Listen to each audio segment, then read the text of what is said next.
السلام علیکم۔ واصف علی واصف کی بک ہے قطرہ قطرہ کلزم۔ اس کی مندرجات میں سے ہم آج ایک مندرجہ پڑھیں گے جو کہ ہے توبہ کیا ہے اور توبہ کیسے کی جائے۔ اگر انسان کی اپنی عقل ہی اس کی اپنی زندگی خوشگوار نہ بنا سکے تو اسے زوام آگہی سے توبہ کرنی چاہیے۔ اگر اپنا گھر اپنے سکون کا باعث ہی نہ ہو تو سمجھ لیں کہ توبہ کا وقت ہے۔ اگر انسان کو اپنا حال اور حالات درست کرنے کا شعور نہ ہو تو دانشور کہلانے سے توبہ کرنی چاہیے۔ اگر مستقبل کا خیال ماضی کی یاد سے پریشان ہو تو توبہ کر لینا ہی مناسب ہے۔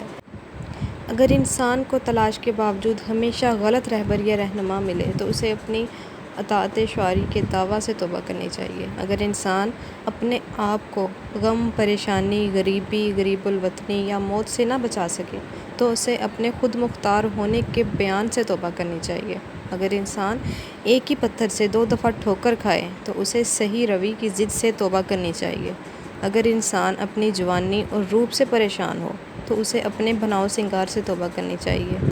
اگر انسان میں اپنی کامیابی کا سرور ختم ہو جائے اور انسان کو یاد آ جائے کہ کامیاب ہونے کے لیے اس نے کتنے جھوٹ بولے تو اسے ضرور توبہ کر لینی چاہیے۔ اگر انسان کو اپنے خطا کار یا گناہ گار ہونے کا احساس ہو جائے تو اسے جان لینا چاہیے کہ توبہ کا وقت آ گیا ہے۔ اپنے گناہوں کا احساس ہی تو توبہ کی ابتدا ہے۔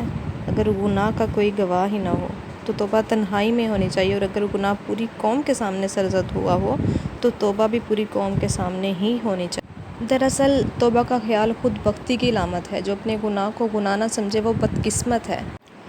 شیطان کو اپنی غلطی پر توبہ کا خیال نہ آیا، ہمیشہ کے لیے لعن و رجیم ہو گیا۔ انسان حکم عدولیوں پر توبہ کرتا رہتا ہے، اس لیے اشرف المخلوقات ہے۔ کافر اپنے کفر کو دین سمجھتا ہے، اپنی عبرت کو پہنچے گا۔ کچھ لوگوں کا خیال ہے کہ اپنے ضمیر اور اپنے مزاج کے خلاف عمل کرنا گناہ ہے، ایسا ہرگز نہیں ہے۔ دراصل گناہ مزاج کے خلاف عمل کرنے کا نام ہرگز نہیں ہے۔ گناہ تو اللہ کے حکم کے خلاف عمل کا نام ہے۔ گناہ اخلاقیات کے حوالے سے نہیں ہے، دین کے حوالے سے ہے۔ اخلاقیات کا دین اور ہے اور دین کے اخلاقیات اور۔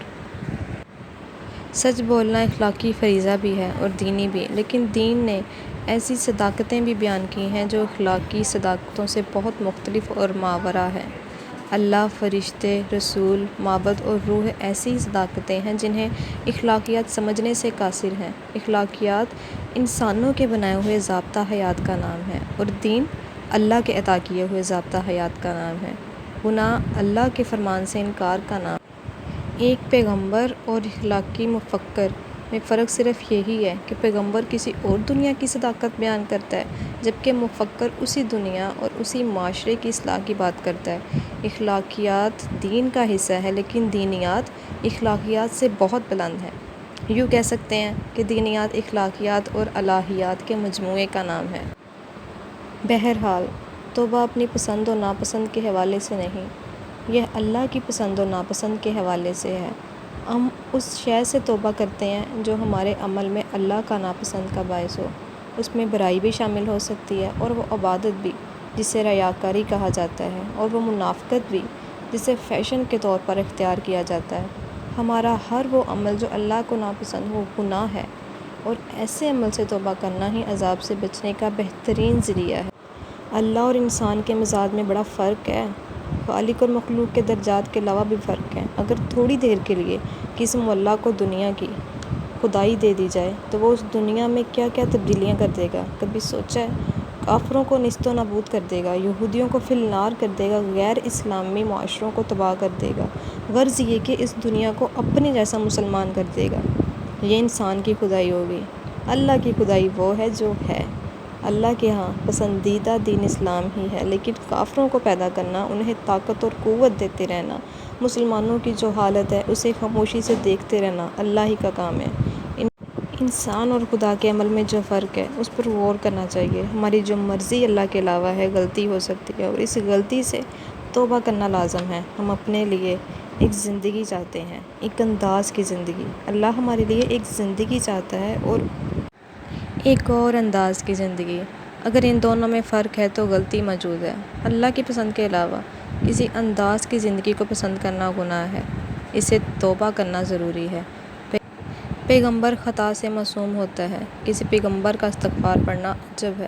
نئے مقامات حاصل ہونے پر پرانے مقامات سے استغفار ہے۔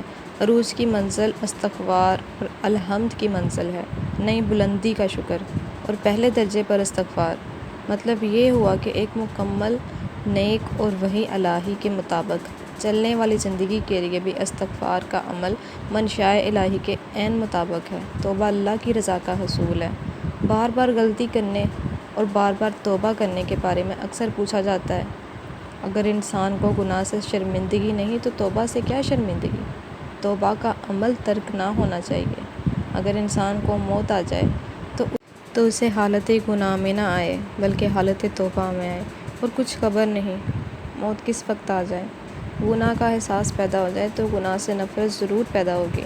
نفرت ہو جائے تو دوبارہ گناہ نہ کرنے کا عزم پیدا ہوگا۔ دوبارہ گناہ نہ کرنے کا ارادہ ہی توبہ ہے۔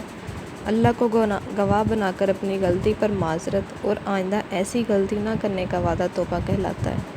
توبہ منظور ہو جائے تو وہ گناہ دوبارہ سرزد نہیں ہوتا۔ جب گناہ ہی معاف ہو جائے تو گناہ کی یاد بھی نہیں رہتی۔ اگر اللہ احسان فرما دے تو انسان کو اندھیروں سے نکال کر روشنی میں داخل کر دیا جاتا ہے، اس کی سابقہ برائیوں کو اچھائیوں میں تبدیل کر دیا جاتا ہے۔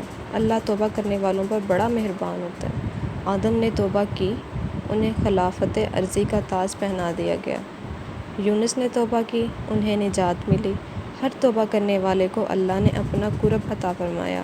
شرط صرف یہ ہے کہ توبہ صدقے دل سے کی جائے اور اپنے آپ کو اس راستے سے الگ کر دیا جائے جس راستے پر غلطی کے دوبارہ ہونے کا امکان ہو۔ توبہ کرنے والے کی زندگی تبدیل ہو جاتی ہے۔ اللہ سے توفیق مانگنی چاہیے کہ توبہ سلامت رہے۔ توبہ شکن انسان کہیں کا نہیں رہتا، وہ اپنی نظروں سے گر جاتا ہے اور احترام کے تصور سے محروم ہو جاتا ہے، وہ دعا سے محروم ہو جاتا ہے اور عبادت کی افادیت سے محروم ہو جاتا ہے۔ گناہوں میں سب سے بڑا گناہ توبہ شکنی ہے۔ توبہ شکنی انسان کی شخصیت کو اندر سے توڑ پھوڑ دیتی ہے۔ اس کو ظاہری وجود بے خراش ہو تب بھی اندر کا وجود کاش کاش ہو جاتا ہے۔ دراصل گناہ بالعمول انسان کو نقصان پہنچانے والا عمل ہوتا ہے۔ انسان نہیں سمجھتا خالق نے جس عمل سے روکا ہے اس سے رک جانا ہی سعادت کا ذریعہ ہے۔